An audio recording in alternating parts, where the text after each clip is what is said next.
Pasta 21. Meu acerto de contas. É gozado como os seres humanos são capazes de enrolar a sua mente em volta das coisas e encaixá-las na sua versão de realidade. Kieron me contara isso muito tempo atrás. Como de costume, eu só dei bola para a sua sabedoria muito tempo depois. De acordo com as notícias de Los Angeles, a explosão na praia de Santa Mônica tinha sido causada quando um sequestrador enlouquecido disparou uma espingarda contra uma viatura da polícia. Ele acidentalmente atingiu um tubo principal de gás que se rompera durante o terremoto. Esse sequestrador enlouquecido, também conhecido como Ares, era o mesmo homem que me abduzira com 2 outros adolescentes em Nova York e nos trouxera até o outro lado do país em uma odisseia de terror que durara 10 dias. O pobrezinho do Percy Jackson, afinal, não era um criminoso internacional. Ele causara uma comoção naquele ônibus da Greyhound em New Jersey, tentando escapar do seu sequestrador, e depois testemunhas chegaram a jurar que tinham visto o homem de roupa de couro no ônibus. Por que não me lembrei dele antes? O homem enlouquecido causara a explosão no arco de St. Louis. Afinal, nenhum garotinho poderia ter feito aquilo. Uma garçonete preocupada de Denver vira o homem ameaçar seus sequestrados do lado de fora do seu restaurante, chamar um amigo para tirar uma foto e notificar a polícia. Finalmente, o bravo Percy Jackson, eu estava começando a gostar desse menino, subtrair uma espingarda do seu sequestrador em Los Angeles e lutara contra ele, espingarda contra rifle, na praia. A polícia chegara bem a tempo. Mas na espetacular explosão, 5 viaturas da polícia foram destruídas e o sequestrador fugira. Não houve mortes. Percy Jackson e seus 2 amigos estavam em segurança, sob custódia da polícia. Os repórteres nos forneceram essa história inteira. Nós apenas assentimos e nos fizemos de chorosos e exaustos, o que não foi difícil, e representamos o papel de crianças vitimizadas para as câmeras. Tudo o que eu quero, disse eu, contendo as lágrimas, é ver o meu adorado padrasto de novo. Toda vez que o via na TV me chamando de punk delinquente, eu sabia, de algum modo, que tudo ia dar certo. Eu sei que ele vai querer recompensar uma por uma todas as pessoas desta linda cidade de Los Angeles com um eletrodoméstico grátis, dos grandes, da sua loja. Aqui está o número do telefone. A polícia e os repórteres ficaram tão comovidos que passaram o chapéu e levantaram dinheiro para 3 passagens no próximo avião para Nova York. Eu sabia que não havia escolha senão voar. Esperava que Zeus me desse algum tempo de lambuja, consideradas as circunstâncias. Mas ainda assim foi difícil me forçar a embarcar no voo. A decolagem foi um pesadelo. Cada momento de turbulência era mais assustador que um monstro grego. Eu não larguei dos braços da poltrona até pousarmos em segurança no aeroporto de LaGuardia. A imprensa local aguardava por nós do lado de fora da segurança, mas conseguimos escapar graças a Annabeth, que os atraiu para longe com seu boné dos Yankees invisível, gritando: "Eles estão lá, perto da sorveteria! Venham!" E depois se juntou a nós na área de retirada de bagagem. Separamo-nos no ponto de táxi. Eu disse a Annabeth e Groover para voltar à colina meio-sangue e contar a Kieron o que acontecera. Eles protestaram e era difícil deixá-los partir depois de tudo o que passamos juntos, mas eu sabia que tinha de cumprir essa última parte da minha missão sozinho. Se as coisas dessem errado, se os deuses não acreditassem em mim, eu queria que Annabeth e Groover sobrevivessem para contar a verdade a Kieron. Embarquei em um táxi e segui para Manhattan. 30 minutos depois, entrei no saguão do edifício Empire State. Devo ter parecido uma criança abandonada com minhas roupas esfarrapadas e minha cara toda arranhada. Eu não dormia havia pelo menos 24 horas. Fui até o guarda na mesa da recepção e disse: 600º andar. Ele estava lendo um livro enorme com a figura de um feiticeiro na capa. Eu não curto muito fantasia, mas acho que o livro era bom, porque o guarda levou algum tempo para erguer os olhos. Esse andar não existe, garoto. Eu preciso de uma audiência com Zeus. Ele me deu um sorriso vago. O quê? Você me ouviu. Eu já estava quase concluindo que aquele cara era apenas um mortal comum e era melhor eu correr antes que ele chamasse a patrulha da camisa de força, quando ele disse: Sem hora marcada, nada de audiência, garoto. O Sr. Zeus não atende ninguém sem aviso prévio. Eu acho que ele vai abrir uma exceção. Tirei a mochila das costas e abri o zíper. O guarda olhou para o cilindro metálico lá dentro sem entender o que era por alguns segundos. Então seu rosto empalideceu. Isto não é... Sim, é, garanti. Você quer que eu tire? Não. Ele se ergueu atabalhoadamente da sua cadeira, tateou em volta da mesa procurando um cartão-chave e o entregou para mim. Reinsira na fenda de segurança. Certifique-se de que ninguém mais esteja no elevador com você. Fiz o que ele me disse. Assim que as portas do elevador se fecharam, enfiei o cartão na fenda. O cartão desapareceu e um novo botão apareceu no quadro, um botão vermelho que dizia 600. Apertei e esperei. Havia música tocando. Raindrops keep falling on my head. Finalmente, plim, as portas se abriram. Saí e quase tive um ataque do coração. Eu estava em um estreito caminho de pedra no meio do ar. Abaixo de mim se encontrava Manhattan, da altura de um avião. Diante de mim, degraus de mármore branco subiam em espiral pelo meio de uma nuvem até o céu. Meus olhos seguiram a escada até o fim, onde meu cérebro simplesmente não pôde aceitar o que vi. Olhem outra vez, disse meu cérebro. Estamos olhando, meus olhos insistiram. Está realmente lá. Do topo das nuvens se erguia o pico decapitado de uma montanha, o cume coberto de neve. Na encosta da montanha havia dúzias de palácios com vários níveis, uma cidade de mansões, todos com pórticos de colunas brancas, terraços dourados e braseiros de bronze brilhando com 1000 fogos. Estradas se enroscavam de um jeito maluco até o pico, onde o maior dos palácios resplandecia contra a neve. Jardins precariamente encarapitados floresciam com oliveiras e roseiras. Pude distinguir um mercado a céu aberto cheio de tendas coloridas, um anfiteatro de pedra construído em um lado da montanha, um hipódromo e um coliseu do outro.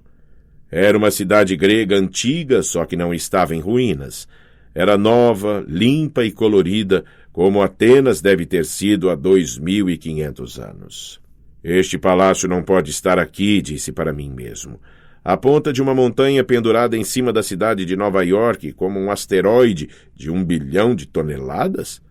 Como podia uma coisa assim estar ancorada acima do edifício Empire State, à plena vista de milhões de pessoas, e não ser notada? Mas aqui estava. E aqui estava eu. Minha viagem pelo Olimpo foi deslumbrante. Passei por algumas ninfas das florestas que deram risadinhas e me atiraram azeitonas do seu pomar. No mercado, mascates se ofereceram para vender ambrosia no palito, um escudo novo e uma réplica genuína do velocino de ouro em tecido cintilante, conforme anunciado na TV Hefesto.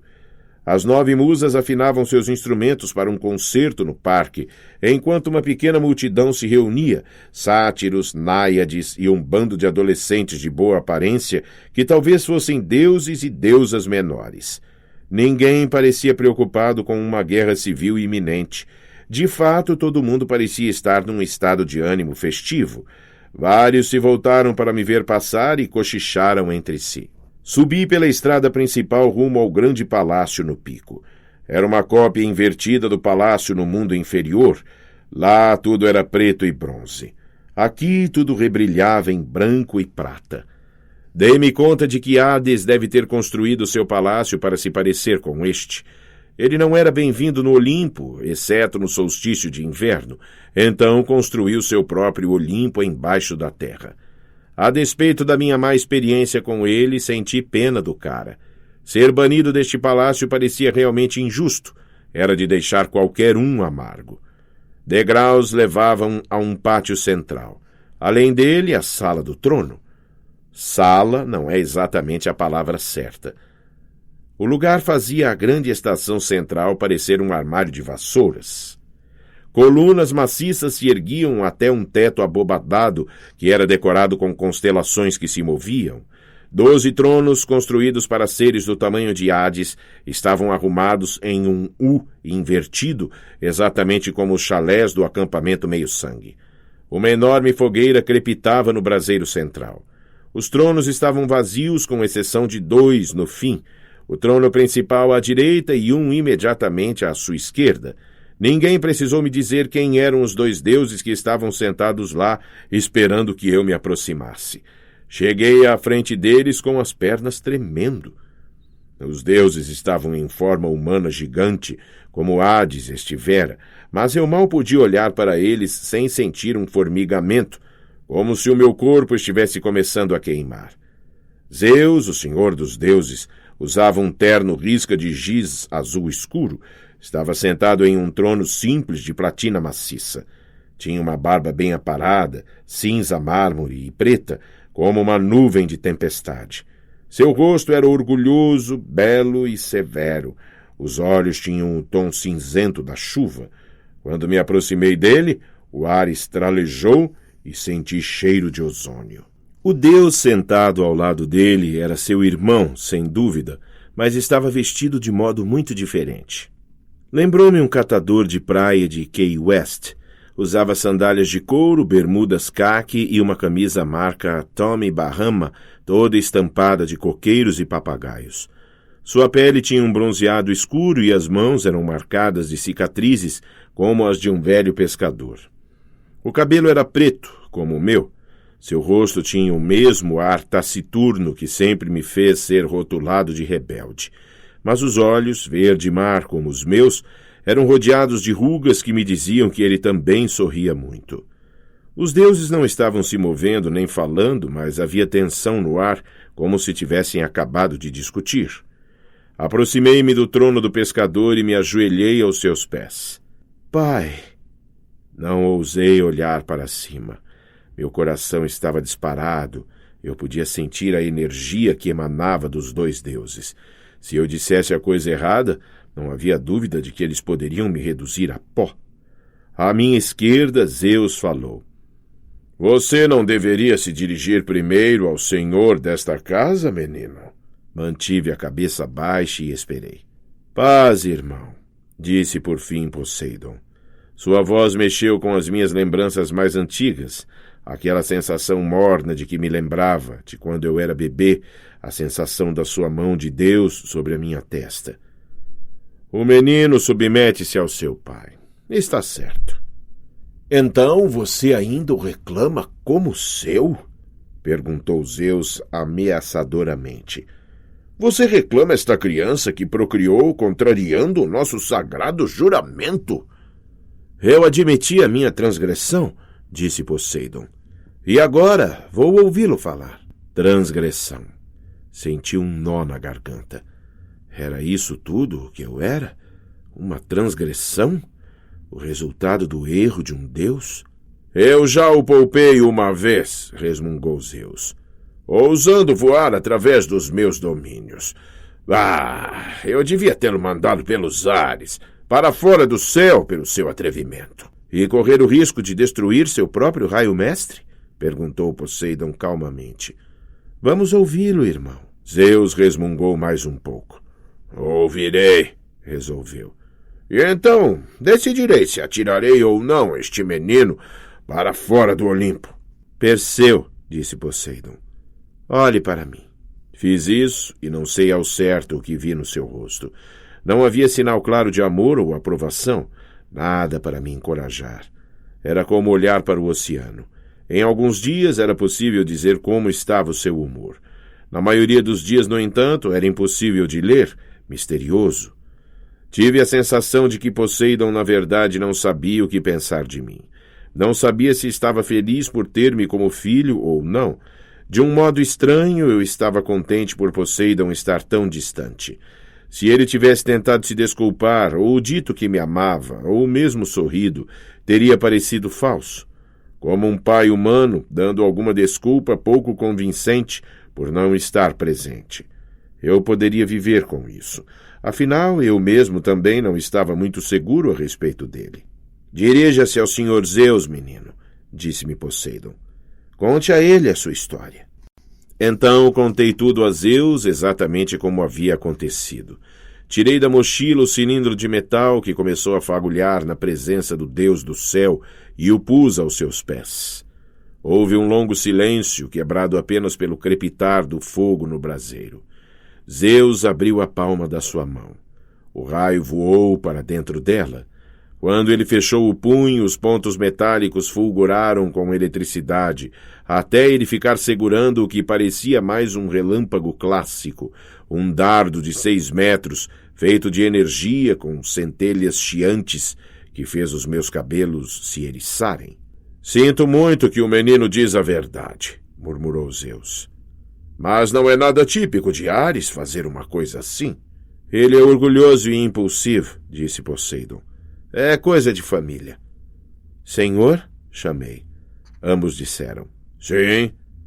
Ares não agiu sozinho. Outra pessoa, ou outra coisa, teve a ideia. Descrevi os meus sonhos e a sensação que tive na praia, o momentâneo hálito do mal que parecera parar o mundo e fizera Ares desistir de me matar. Nos meus sonhos, disse eu, a voz me disse para levar o raio ao mundo inferior. Ares insinuou que também estava tendo sonhos. Acho que ele estava sendo usado, assim como eu, para começar uma guerra.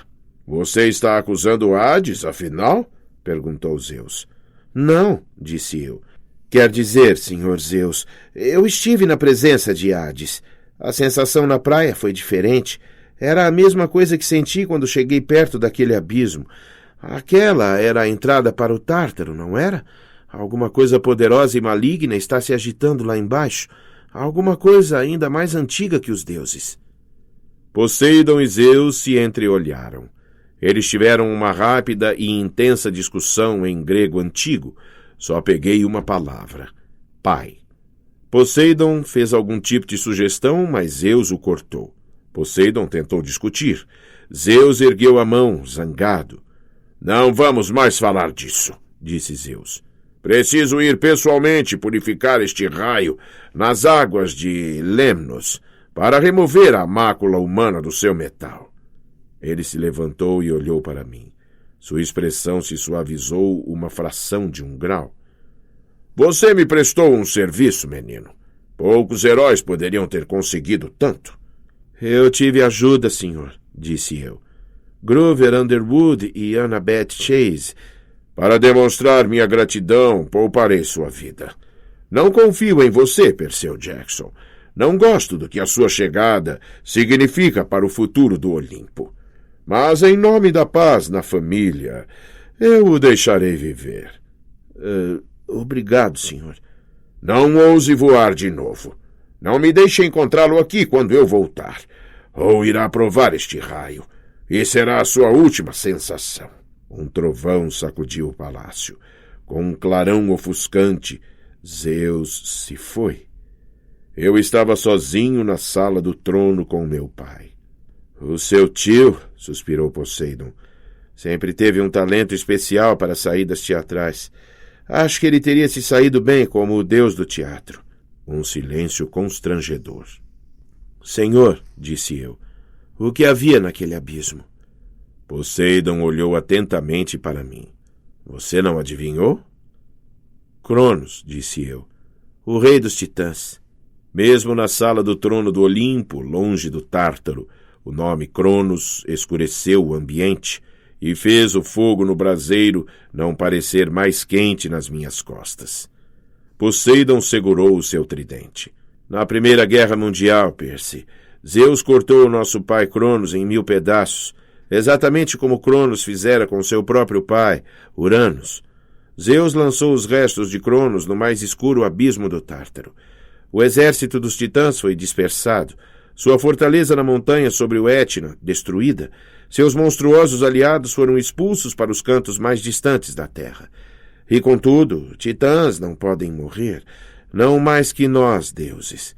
O que resta de Cronos ainda vive de algum modo hediondo, ainda consciente em seu sofrimento eterno, ainda com fome de poder. Ele está se curando, disse eu. Ele vai voltar. Poseidon sacudiu a cabeça. De tempos em tempos, no decorrer das eras, Cronos se agita. Ele entra nos pesadelos dos homens e exala pensamentos malignos. Desperta monstros inquietos das profundezas. Mas sugerir que ele pode erguer-se do abismo é outra coisa. É o que ele pretende, pai. É o que ele disse.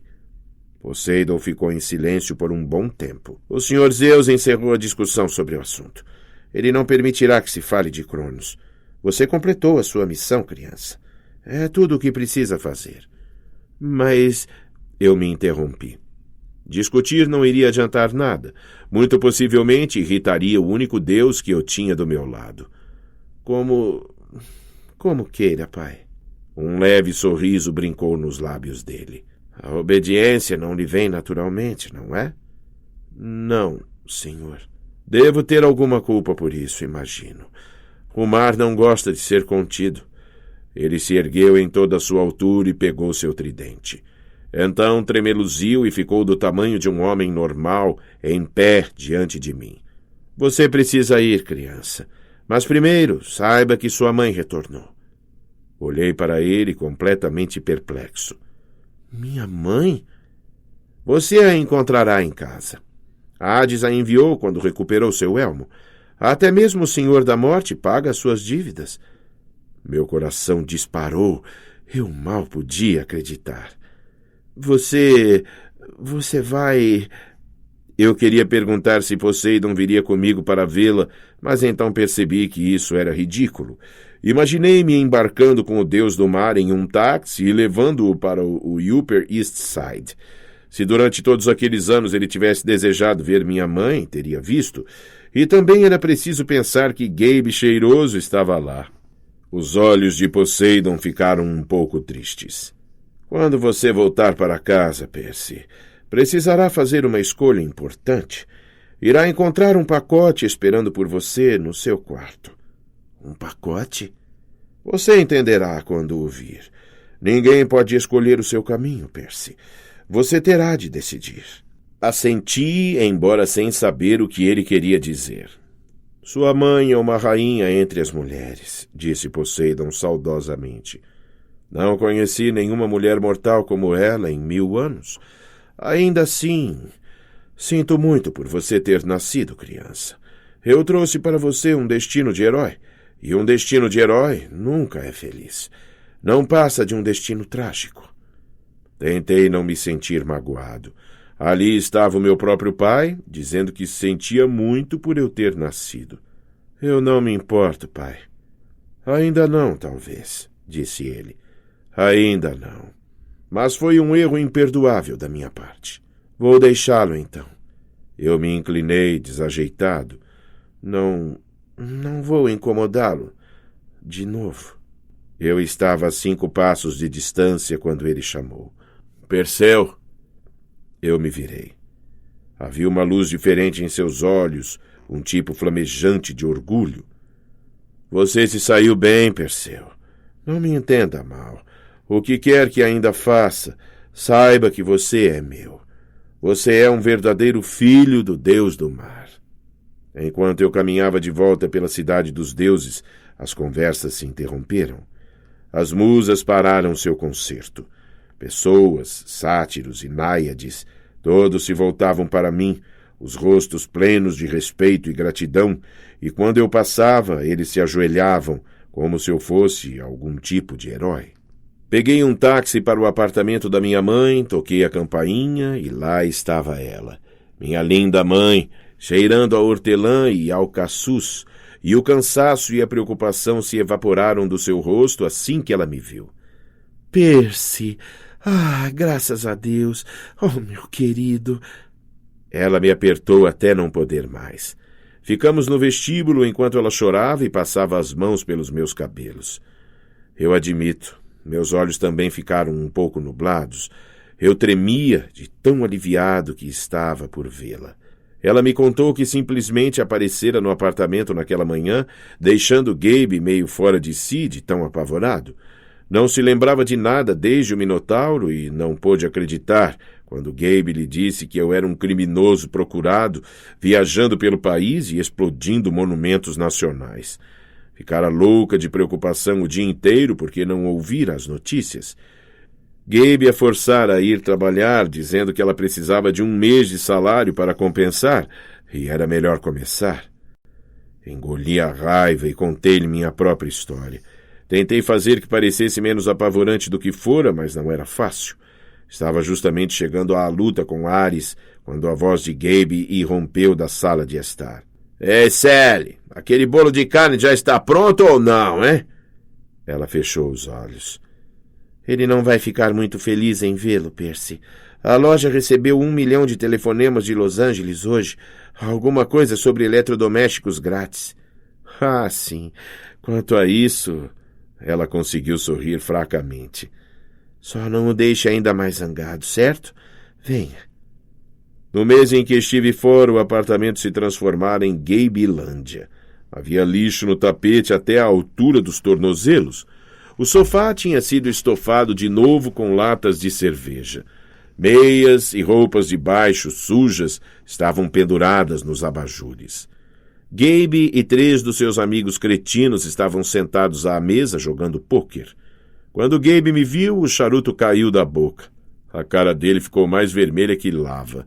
Você é muito descarado de vir aqui, seu pequeno punk. Eu pensei que a polícia... Ele não é um fugitivo, afinal, interrompeu minha mãe. Não é maravilhoso, Gabe? Gabe olhou para um lado e para outro entre nós. Não parecia achar que a minha volta para casa fosse assim tão maravilhosa. Não basta ter de devolver o dinheiro do seu seguro de vida, Sally, rosnou ele. Me dê o telefone. Vou chamar a polícia. Gabe, não. Ele ergueu as sobrancelhas. Você disse não? Acha que eu vou ter de aguentar esse punk de novo? Ainda posso registrar queixa contra ele por destruir o meu Camaro. Mas... Ele levantou a mão e minha mãe se encolheu. Pela primeira vez me dei conta de uma coisa. Gabe já tinha batido na minha mãe. Não sei quando, nem quanto. Talvez estivesse acontecendo há anos, quando eu não estava por perto. Um balão de raiva começou a se expandir no meu peito. Avancei para Gabe, instintivamente tirando minha caneta do bolso. Ele apenas riu. O que foi, punk? Vai escrever em mim, é? Encoste em mim e irá para a cadeia para sempre. Entendeu? Ei, Gabe, seu amigo Ed interrompeu. Ele é só uma criança, rapaz. Gabe olhou para ele irritado e macaqueou em voz de falsete. Ele é só uma criança. Seus outros amigos riram como idiotas. Eu vou ser bonzinho com você, punk. Gabe mostrou os dentes manchados de tabaco. Vou lhe dar 5 minutos para pegar suas coisas e dar o fora. Depois disso, chama a polícia. Gabe, implorou minha mãe. Ele fugiu, disse Gabe a ela. Que continue fugido. Eu estava sentindo uma comichão para destampar contra a corrente, mas mesmo que fizesse isso, a lâmina não podia ferir seres humanos, e Gabe, segundo a mais vaga das definições, era um ser humano. Minha mãe segurou meu braço. Por favor, Percy, venha. Vamos para o seu quarto. Deixei que ela me puxasse, as mãos ainda tremendo de raiva. Meu quarto tinha sido completamente abarrotado com o lixo de Gabe.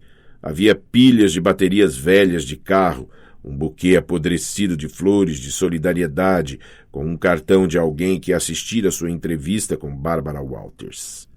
Gabe está apenas chateado, querido, disse minha mãe. Eu vou falar com ele mais tarde. Tenho certeza de que vai dar certo. Mamãe, nunca vai dar certo. Não enquanto Gabe estiver aqui. Ela torceu as mãos nervosamente. Eu vou levar você comigo para o trabalho durante o resto do verão. No outono talvez haja algum outro internato. Mamãe. Ela baixou os olhos. Estou tentando, Percy. Eu só preciso de algum tempo. Um pacote apareceu em cima da minha cama. Pelo menos eu poderia jurar que não estava lá um momento antes. Era uma caixa de papelão surrada, mais ou menos do tamanho certo para conter uma bola de basquete. O endereço na etiqueta estava na minha própria caligrafia. Aos deuses Monte Olimpo, andar número 600, edifício Empire State, Nova York, Nova York. Com os melhores votos, Percy Jackson. No topo da caixa, em marcador preto, na caligrafia clara e forte de um homem, estava o endereço do nosso apartamento e as palavras retornar ao remetente. De repente entendi o que Poseidon me dissera no Olimpo. Um pacote, uma decisão. O que quer que ainda faça, saiba que você é meu. Você é um verdadeiro filho do Deus do mar. Olhei para minha mãe. Mãe, você quer se livrar do Gabe? Percy, não é tão simples. Mãe, apenas me diga. Aquele cretino está batendo em você. Você quer que ele se vá ou não? Ela hesitou, depois assentiu quase imperceptivelmente. Sim, Percy, eu quero.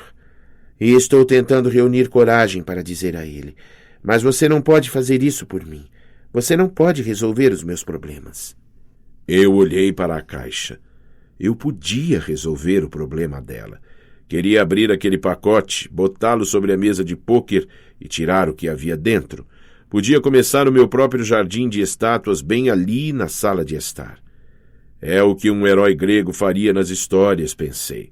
É o que Gabe merece. Mas a história de um herói sempre termina em tragédia. Poseidon me dissera isso. Lembrei-me do mundo inferior. Pensei no espírito de Gabe à deriva nos campos de Asfódelos, ou condenado a alguma tortura horrível atrás do arame farpado dos campos da punição, sentado em um eterno jogo de pôquer, mergulhado até a cintura em óleo fervente ou ouvindo música de ópera. Será que eu tinha o direito de mandar alguém para lá? Mesmo Gabe? Um mês atrás eu não teria hesitado. Agora... Eu posso fazer isso, disse a minha mãe. Uma espiada para o que há dentro desta caixa e ele nunca mais a incomodará de novo. Ela deu uma olhada para o pacote e pareceu entender imediatamente. Não, Percy, disse ela afastando-se. Você não pode. Poseidon chamou você de rainha, contei-lhe. Ele disse que não conheceu nenhuma mulher como você em 1000 anos. Suas faces coraram. Percy, você merece coisa melhor do que isso, mãe. Você devia ir para a faculdade, tirar o seu diploma. Podia escrever o seu romance, conhecer um cara legal, quem sabe, e viver numa bela casa. Você não precisa mais me proteger ficando com Gabe. Deixe que eu me livre dele. Ela enxugou uma lágrima do rosto. Você se parece tanto com o seu pai, disse ela. Uma vez propôs parar a maré por mim. Propôs construir um palácio para mim no fundo do mar. Achava que podia resolver todos os meus problemas com um aceno de mão. O que há de errado nisso? Seus olhos multicoloridos pareceram investigar dentro de mim. Eu acho que você sabe, Percy. Eu acho que você é parecido o bastante comigo para entender. Se é para a minha vida ter algum significado, tenho de vivê-la eu mesma. Não posso deixar que um Deus cuide de mim. Ou meu filho, eu preciso encontrar a coragem sozinha. A sua missão me fez lembrar disso. Ouvimos o som das fichas de pôquer e pragas e a ESPN na televisão da sala de estar. Vou deixar a caixa, disse eu. Se ele a ameaçar... Ela empalideceu, mas assentiu. Aonde você vai, Percy? Colina Meio-Sangue. Passar o verão ou para sempre? Ainda não sei. Nossos olhos se encontraram e eu senti que tínhamos um acordo. Veríamos como estariam as coisas no fim do verão. Ela beijou a minha testa. Você será um herói, Percy, o maior de todos. Passei os olhos pelo quarto pela última vez. Tinha a sensação de que nunca mais o veria de novo. Então fui com minha mãe até a porta da frente. Indo embora tão cedo, Punk? Gritou Gabe atrás de mim. Já vai tarde. Senti uma última ponta de dúvida. Como eu podia rejeitar a oportunidade perfeita para me vingar dele? Eu estava indo embora daqui sem salvar a minha mãe. Ei, Sally! Berrou ele. E aquele bolo de carne, hein? Uma expressão de raiva, dura como aço, brilhou nos olhos da minha mãe, e eu pensei, quem sabe, talvez eu a estivesse deixando em boas mãos, afinal. As dela mesma. O bolo de carne já está saindo, meu bem, disse ela a Gabe. Um bolo de carne surpresa. Olhou para mim e piscou. A última coisa que vi quando a porta se fechou foi minha mãe olhando para Gabe com o jeito de quem imagina que ele daria uma ótima estátua de jardim.